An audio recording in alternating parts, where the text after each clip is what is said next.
우리의 그 신앙과 삶의 좌표를 우리가 찾아서 내가 지금 어디쯤에 내 삶에 어디쯤에 있는가, 또 어디를 향해서 가야 하는가 하는 말씀을 우리가 사도행 이 출애굽기를 통해서 계속 공부하고 있습니다.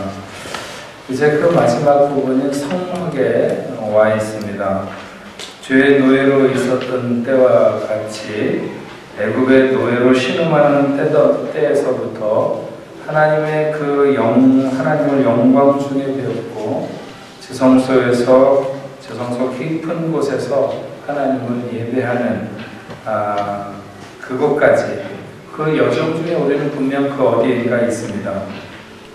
특별히 우리가 성막의 생활을 할 때 나의 그 지나간 그런 모든 시간들이 왜 필요했는가 하는 것을 우리가 성막의 생활을 통해서 깨닫게 되고, 또 하나님이 우리에게 원하시는 게 뭔가 하는 것도 성막 생활을 통해서 우리가 잘 알게 됩니다.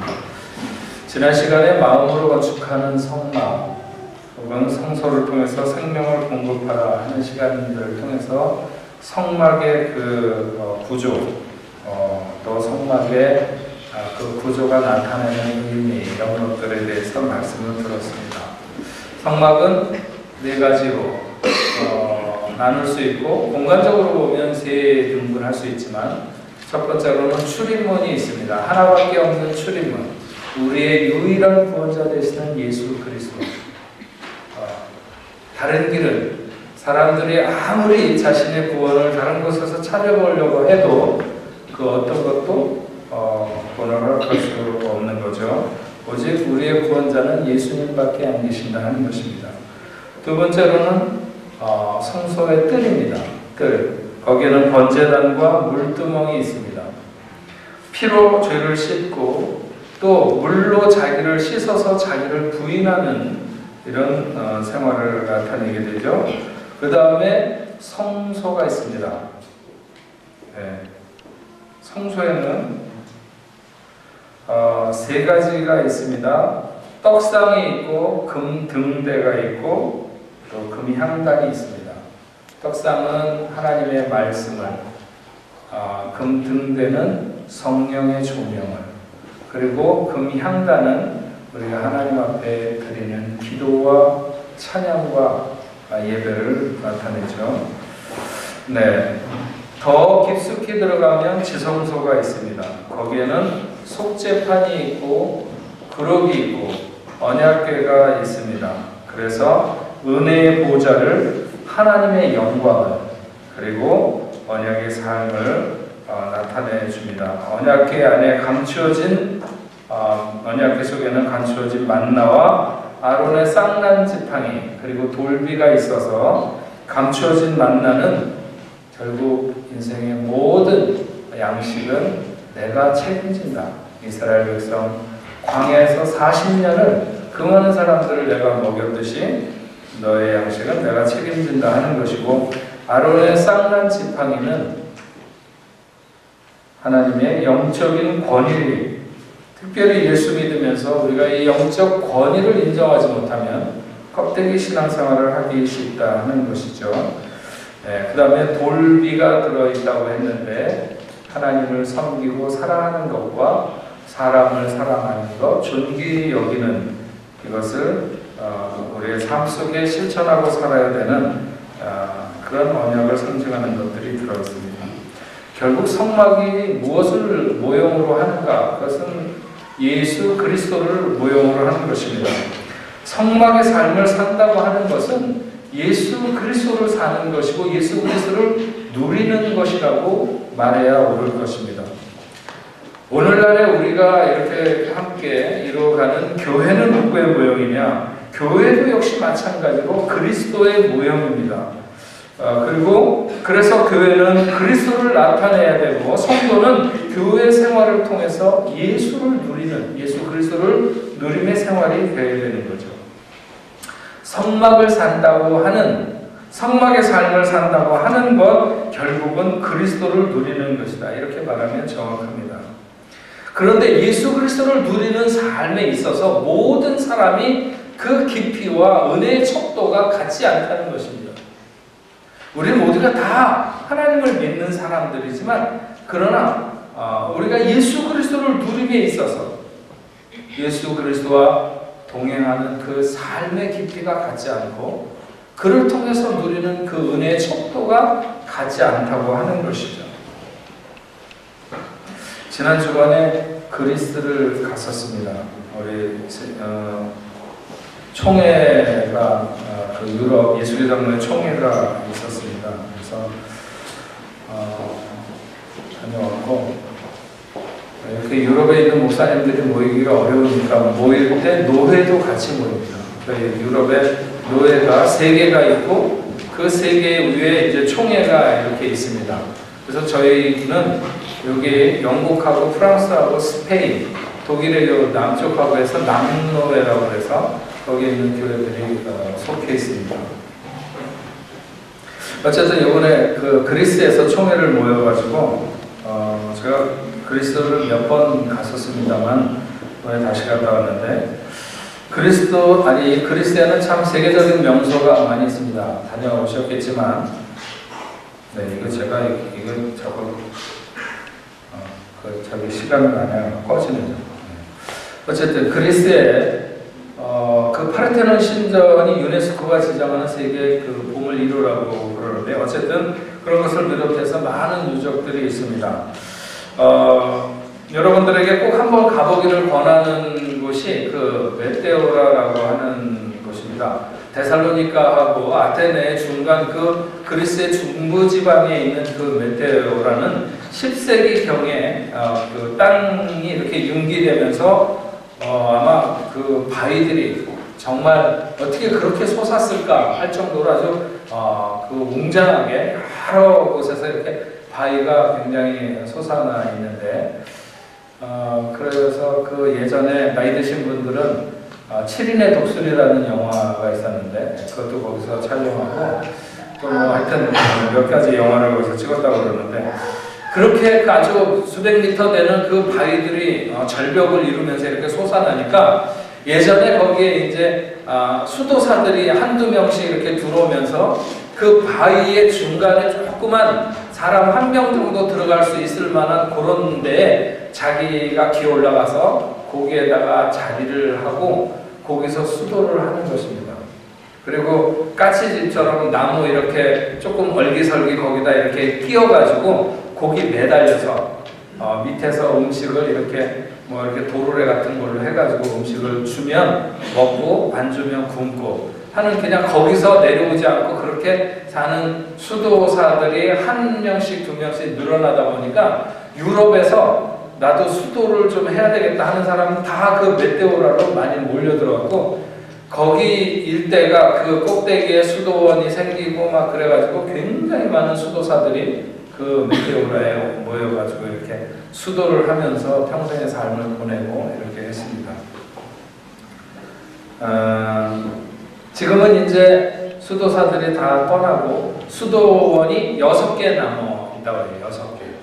거기 뭐 수녀들이 있는 수도원도 있고 뭐 이렇게 여러 가지 수사들이 모여있는 수도원들인데 6개가 있는데 이번에 그 중에서 가장 큰 그 메가 수도원이라고 하는 데를 제가 방문했었습니다. 예전에도 갔었는데 이번에 가서 굉장히 큰 인상을 받고 오게 됐습니다.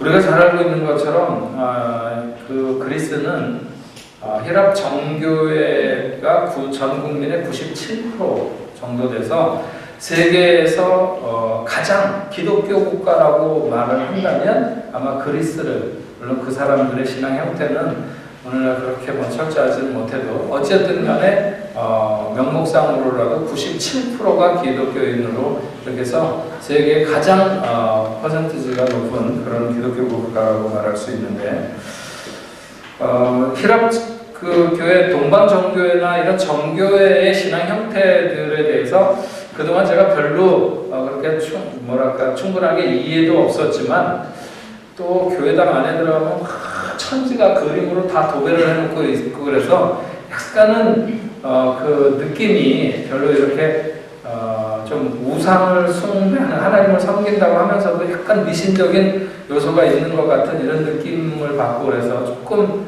좋아하지 않았었는데, 요번에 아주 굉장히 큰 인상을 제가 받았습니다. 그 제일 큰 수도원을 방문한 중에 그 안에 있는 교회당을 방문했더니 교회당이 세 부분으로 이렇게 구별되어 있었어요. 그러니까 교회 건물이 세 개로 나눠져 가지고 첫 번째 공간은 초신자들을 훈련하는, 교육하는 공간이고, 두 번째는 예배하는 공간이고, 세 번째는 지성소와 같은, 그래서 아마 사제들이나 이런 사람들이 들어가는 이런 세 개 공간으로 이렇게 구별이 되어 있더라고요. 근데 그 맨 처음에 들어가는 공간에, 그 전에 제가 15년 전에 갔었는데 그때는 설명을 잘 못 들었는지 별로 이렇게 기억이 안 나는데, 요번에 들어갔을 때는 목사님들이 다 같이 들어갔는데 그 가이드 하시는 분이 목사님 사모님이신데 굉장히 해박하게 그 지식이 많으신 분이에요. 그분이 설명을 하는데 여기를 한번 보시라고 그러면서 그림을 가르쳐 주는데, 여기는 저희 지금 이 천장 네모나게 생긴 거 고만한 사이즈로 이제 다닥다닥 붙어갖고 온 천장과 벽을 다 그림으로 채워놨습니다. 다 채워놨는데 저기를 보시라고 그러면서, 여기는 초신자들을 위해서 그 교육하는 방인데 여기는 다 죽음에 대한 그림만 그려놨다. 그래서 이렇게 그 자세히 보니까 그 수백 개인지 수천 개인지 모르지만 그 모든 그림이 다 죽는 그림이었습니다. 죽음. 목이 잘려서 죽는 그림. 제일 편하게 죽는 게 목이 잘려서 죽는 거고, 나머지는 전부 다 세상에 그렇게 많은 방법으로 사람이 죽을 수 있구나. 물론 뭐 날라오는 돌멩이 하나 맞고도 죽을 수도 있고 뭐 여러 가지 모양으로 죽을 수 있지만, 거기에 보면 세상에 이런 죽음, 그 그림 중에 하나도 빼놓지 않고 모두가 다 죽음에 관한 그림이었습니다. 화살에 맞아가지고 수도 없는 화살바지가 돼서 죽는 사람, 아니면 톱으로 켜서 죽는 사람, 뜨거운 솥에 던져져서 죽는 사람, 마차에 온몸을 묶고 사지가 찢겨서 죽는 사람, 동물의 밥이 되는 사람, 그 다음에 뭐 이렇게 거꾸로 매달아 그 밑에서부터 장작불을 피워서 죽는 사람. 목사님들이 함께 이렇게 들어갔다가 그분이 설명하는 것을 이렇게 들으면서 보시라고, 여기에 있는 모든 그림이 다 죽음에 관한 그림이다. 죽음에 관한 그림. 예수 믿는다고 하는 것은 이것을 의미한다.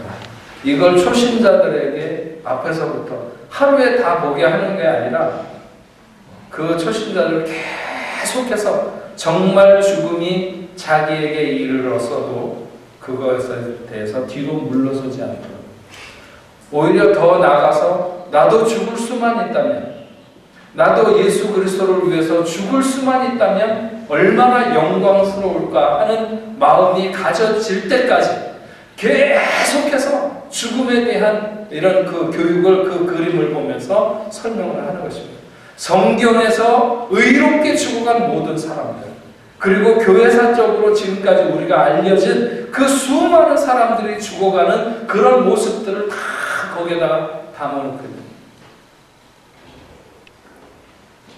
그 순간에 그걸 설명하는데 목사님들과 사모님들이 그냥 조용해져요. 그러면서 하나하나 이렇게 가는데, 정말 얼마나 그 숨도 크게 쉴 수 없을 만큼 그 모든 그림이 죽음을 담고 있는, 제가 그걸 보면서 저도 그렇고 목사님들이 두 가지 정도는 생각하는 것 같은 그런 느낌이 들었어요. 첫째는 예수를 믿는다는 것이 죽는다는 것으로부터 시작하는데 과연 나는 죽었나? 과연 나는 죽었는가?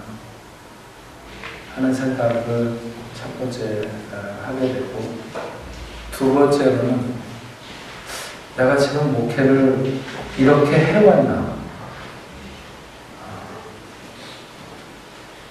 죽어야만이 죽음에 대한 완벽한 그런 승복이 있은 후에 그 다음 방으로 넘어가서 성경을 가르치기 시작합니다.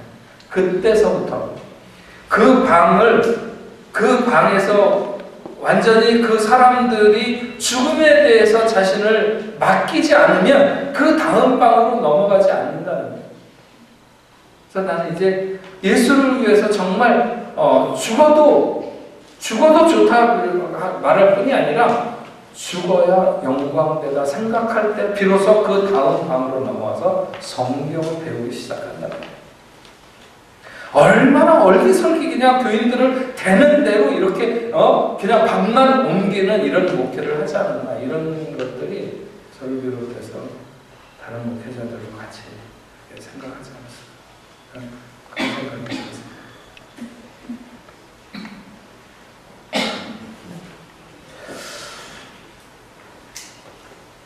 한 명이 철저하지 못한 신자가 생길 때, 그 당시에는 한 명의 신자가 철저하게 그 죽음에 대한 그런 것을 통해서 자기 자신을 그렇게 내 죽음 앞에 내맡기지 않은 그런 신자가 생겼을 때 그 공동체 전체가 다 죽음에 직면하는 거죠.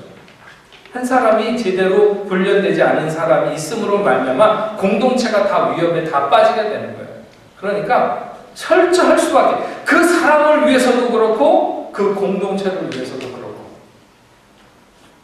예수를 믿는다고 하는 것이 죽음의 서약으로부터 시작한다고 하는 것은 어쩌면 가장 정직하고 바른 것이 아닐까 하는 생각을 해보게 됩니다. 종교개혁 이후에 구원을 믿음으로 받는가 행위로 받는가 하는 것에 대한 그 논란이 굉장히 많이 있는데, 이 정교회에는 그런 질문 자체가 없다고 해요. 왜냐하면 믿음과 행위를 하나로 여기기 때문에 죽음이라고 하는 것을 이미 받아들이고, 예수 믿는다고 하는 것은 내가 죽는다고 하는 것을 전제하고 시작하기 때문에 그 둘을 나눌 수가 없다고 하는 거죠.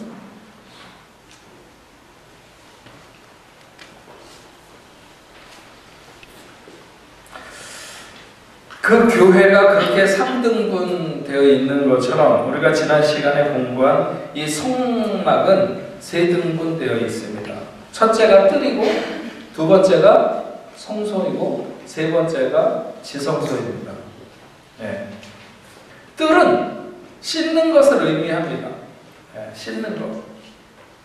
지은 죄를 씻거나 아니면 물로 자신을 씻어서 인격적인 성숙을 나타내는 그런 곳이죠. 네.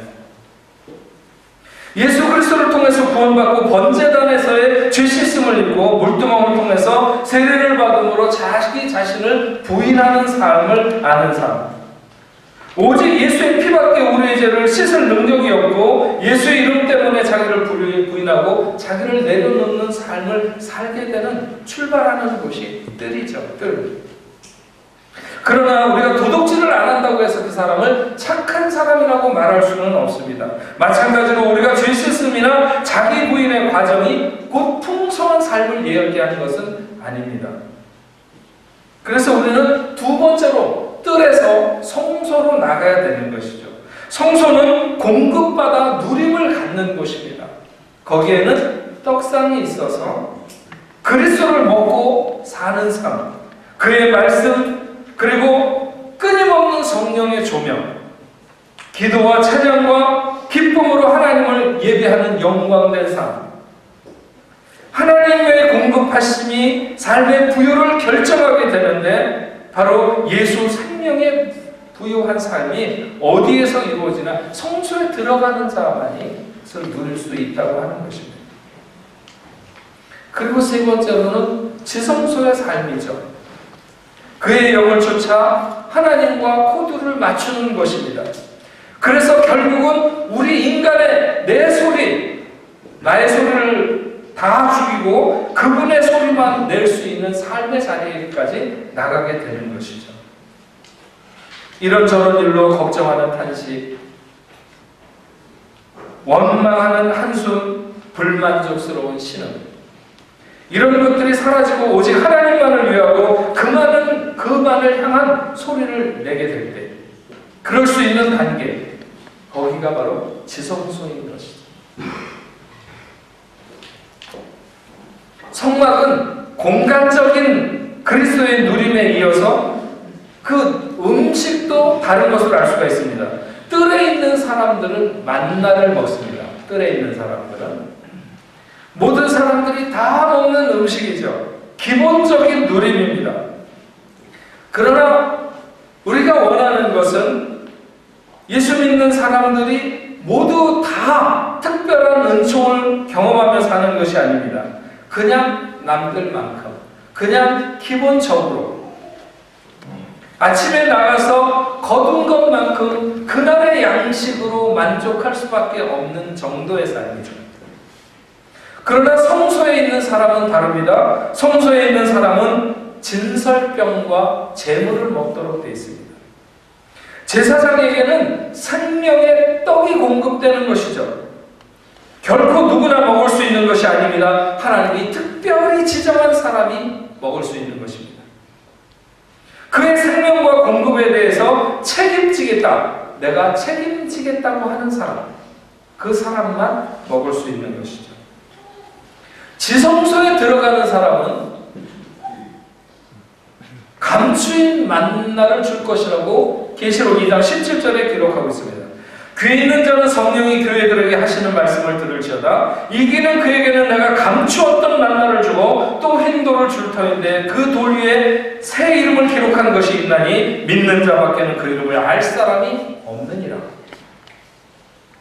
끝까지 믿음의 경주를 이긴 사람, 지성소 깊은 곳으로 들어가서 하나님의 영광을 보는 사람에게는 내가 감추인 만나를 주리라.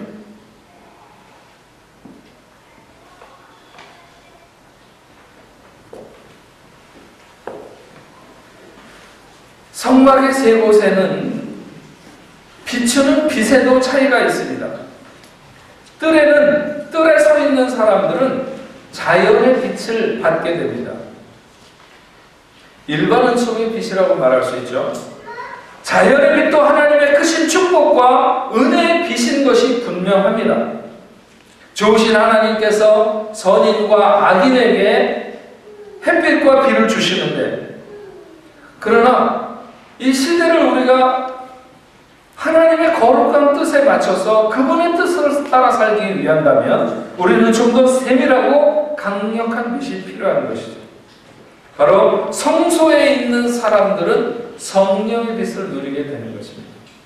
성소는 사방이 다 막혀가지고 전혀 빛이 안 들어옵니다. 일반 자연빛은 하나도 들어오지 않습니다. 거기에 켜져 있는 그 금등대의 빛은 바로 성령을 조명하는 것, 말하는 것입니다. 우리가 이 시대를 어떻게 온전하게 살아갈 수 있는가? 각자의 삶의 모양이 다 다르고 형편이 다릅니다. 하나님께서 성령의 빛으로 우리의 각자의 삶을 조명하시는 대로 우리는 온전한 삶을 살아갈 수 있습니다. 그래서 오늘 우리가 살아갈 때 성령께서 우리의 가는 길을 인도해 주셔야만 될 줄로 믿습니다. 지성소에 선 사람은 하나님의 영광의 빛을 보게 되는데, 이 빛은 사람의 눈으로 감당할 수 없는 빛입니다. 물론 우리가 태양도 똑바로 쳐다보고 서 있을 만한 그런 존재는 못 됩니다. 그러나 이 하나님의 지성소에서 우리에게 비추는 그 영광의 빛은 우리의 눈으로는 감당할 수 없는, 그럼에도 불구하고 우리를 충만하게 하며 우리를 온전하게 하며 오직 하나님 앞에서 우리를 새롭게 하시는 그 빛 앞에 우리는 서야 될 줄로 믿습니다. 또한 이 성막에는 세 곳에는 섬김의 차이도 있습니다. 뜰에 선 사람들은 결국 자기 자신을 돌보는 데 그치는 사람입니다. 매우 피동적인 사람이죠. 많은 사람들이 예수를 믿으면서 겨우 자기 자신을 돌아보는데 삶의 시간들을 다 허비합니다. 그러나 우리는 그렇게 지음받은 존재가 아니라고 하는 것입니다. 늘 젖을 먹는 어린아이와 같이 자라지 못하고 누군가에게 기대서야만 서 있을 수 있는 성도는 뜰에 머무는 것이죠. 더 사랑해주지 않는 불만으로 늘 가득해서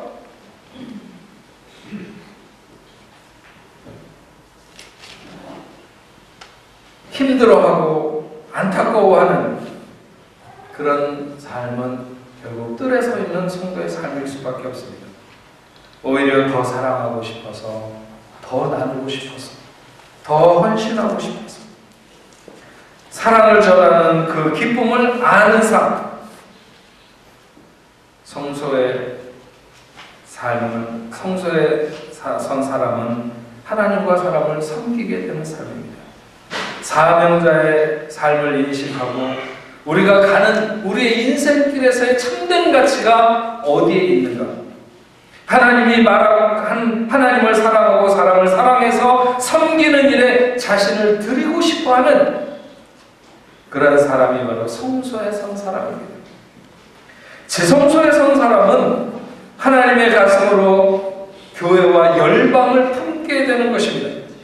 하나님의 영이 늘 흐르고 하나님과 코드가 하나 되어서 하나님이 말하고 싶어하는 것, 하나님이 세상 중에 행하고 싶어하는 것, 그것이 죽음이든지 삶이든지 자신 삶 속에 담기를 기뻐하는 하나님의 대행자로서 교회를 사랑하고 열방을 품는 이런 사람이 바로 지성소에 선 사람이라고 하는 것입니다.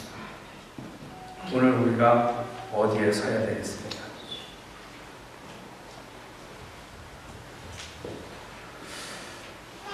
오늘 살아가는 사람들의 관심을 보면 크게 세 가지로 나눠서 알 수 있습니다.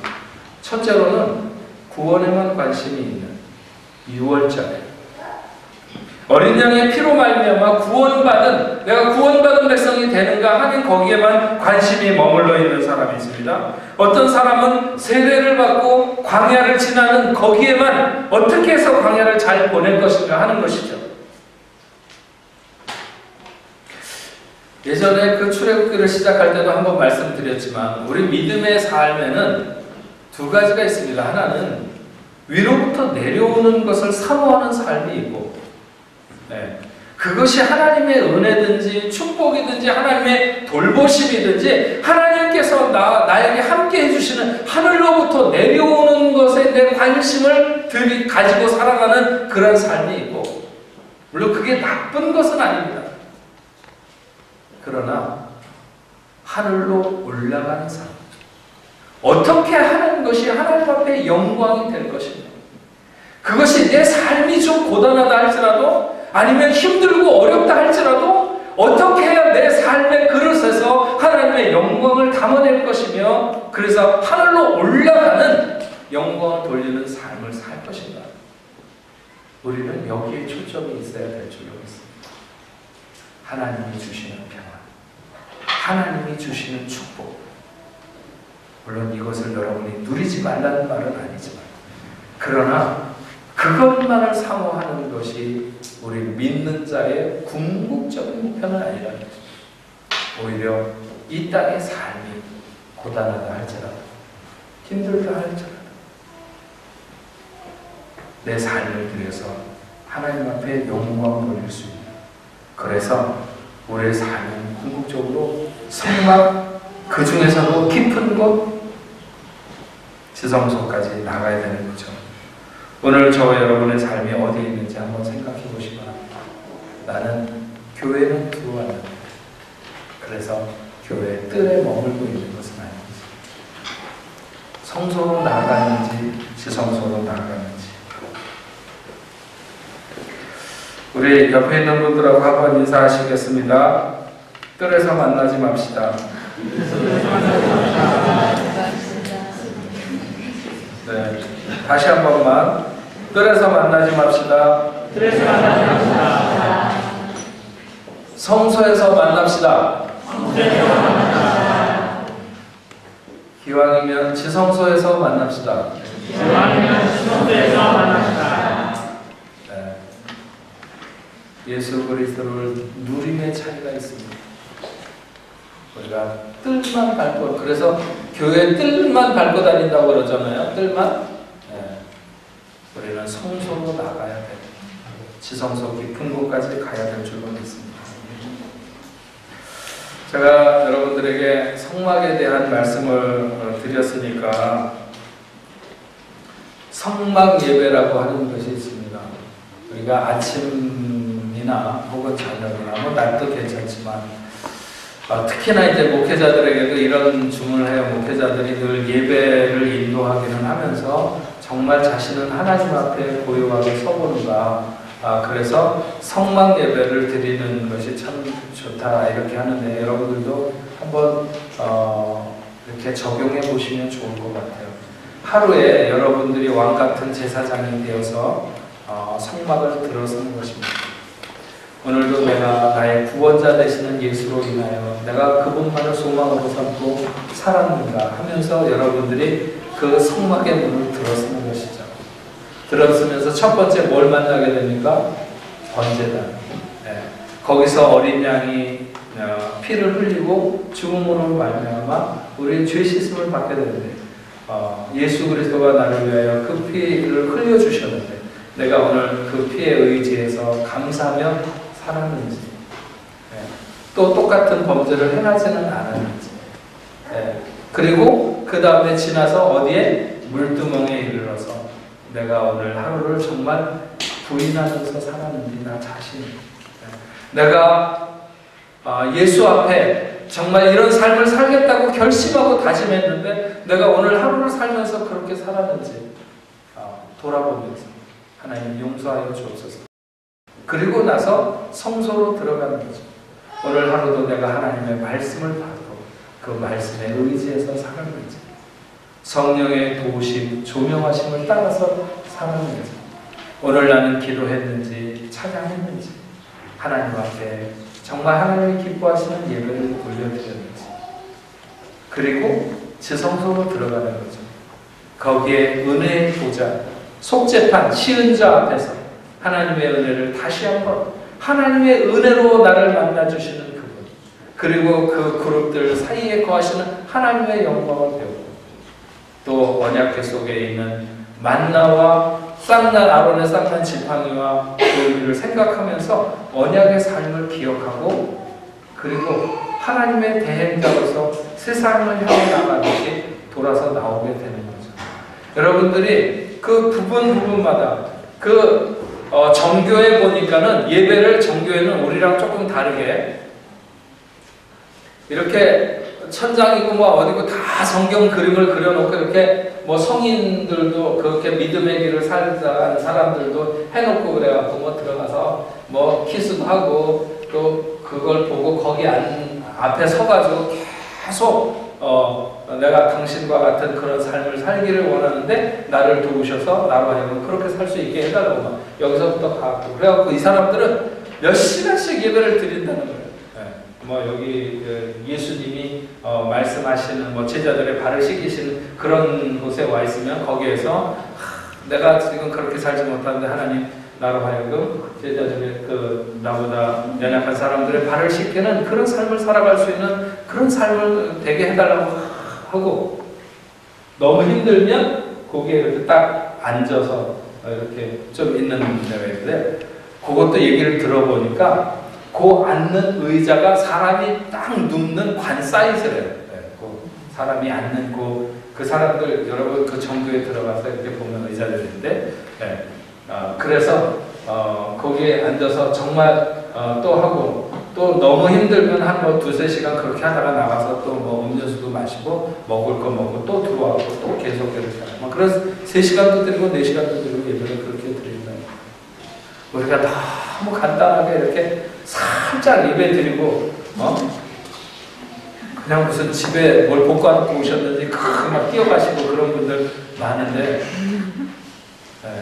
우리 하나님 앞에 나올 때 정말 여기 하나님의 집인 것을 생각하고 사모하면서 나와서 우리의 서로의 부딪힘 또 여기서 드려지는 예배 이런 모든 시간을 통해서 하나님 앞에 영광 돌릴 수 있는 여러분들이 되기를 바라고 특별히 여러분 일상생활에서 저녁 때 같으면 좋을 것 같아요. 하루를 보내고 나서 저녁에 누워서 할 수도 있고 앉아서 할 수도 있고 빠르면 5분에도 할 수 있지 않겠습니까? 우리가 제사장으로서 성막에 들어간다고 생각을 하고 한 바퀴 이렇게 쭉 돌아가면서 그날 하루를 이 성막의 구조를 따라서 예배를 하는 거예요. 나 혼자서 하나님 앞에 하나님 내가 이제 구원은 예수 안으로 들어갑니다. 그러면서 자기를 점검하면서 쭉 이렇게 저도 가끔 이렇게 오늘 성막의 예배를 저 혼자서 하나님 생각하면서 들어가고 나오고 하는 이런 것들을 하는데 여러분들도 한 번씩 권합니다. 그러기 위해서는 틀림없이 여러분들이 성막의 구조를 다 외우고 있어야 돼요. 네? 출애굽기가 끝났는데 다음 주는 추수감사주일이니까 안 되겠지만 출애굽기가 끝나는데도 불구하고 아직 이 성막의 구조를 못 외우시면 안 됩니다. 네. 문에 들어서면 첫 번째 뭐를 만난다고요? 다 같이 하실 거랍니다. 뭘 만난다고요? 네. 그 뜰에 뭐가 있어요? 첫 번째 번제단. 두 번째로는 물두멍. 예. 이게 성막의 뜰에 있는 것입니다. 뜰. 그 다음에 성소에 들어가면 세 가지가 있어요. 뭐가 있어요? 떡상, 금등대, 금향로가 있습니다. 지성소에 들어가게 되면 속죄판이 있다고 시은좌, 은혜의 보좌. 그 다음에 그룹들이 하나님의 영광을 나타내는. 그 다음에 언약궤가 있다고 했어요. 언약궤 속에 세 가지가 있다고 했어요. 뭐가 있다고요? 감추인 만나와 아론의 쌍난 지팡이 그리고 돌비가 있다고 했습니다. 여러분 이거 뭐 한 10분이면 아마 이거 다 기억할 겁니다. 이거를 끊임없이 여러분들이 정말 왕같은 제사장이 되어서 어느 날은 들어가면서 내가 오늘 하나님 앞에 정말 물두멍에서 씻어야 되는 눈물로 나를 씻을 수밖에 없는 내가 실수하고 그렇게 살지 않기로 했는데 또 그렇게 나를 주장하면서 살았던 삶에 대해서 고백하면서 나아가는 이런 그 성막을 통해서 하나님을 만나는 이런 꿈의 성도 여러분들 되시기를 주님의 이름으로 축원합니다. 기도하겠습니다.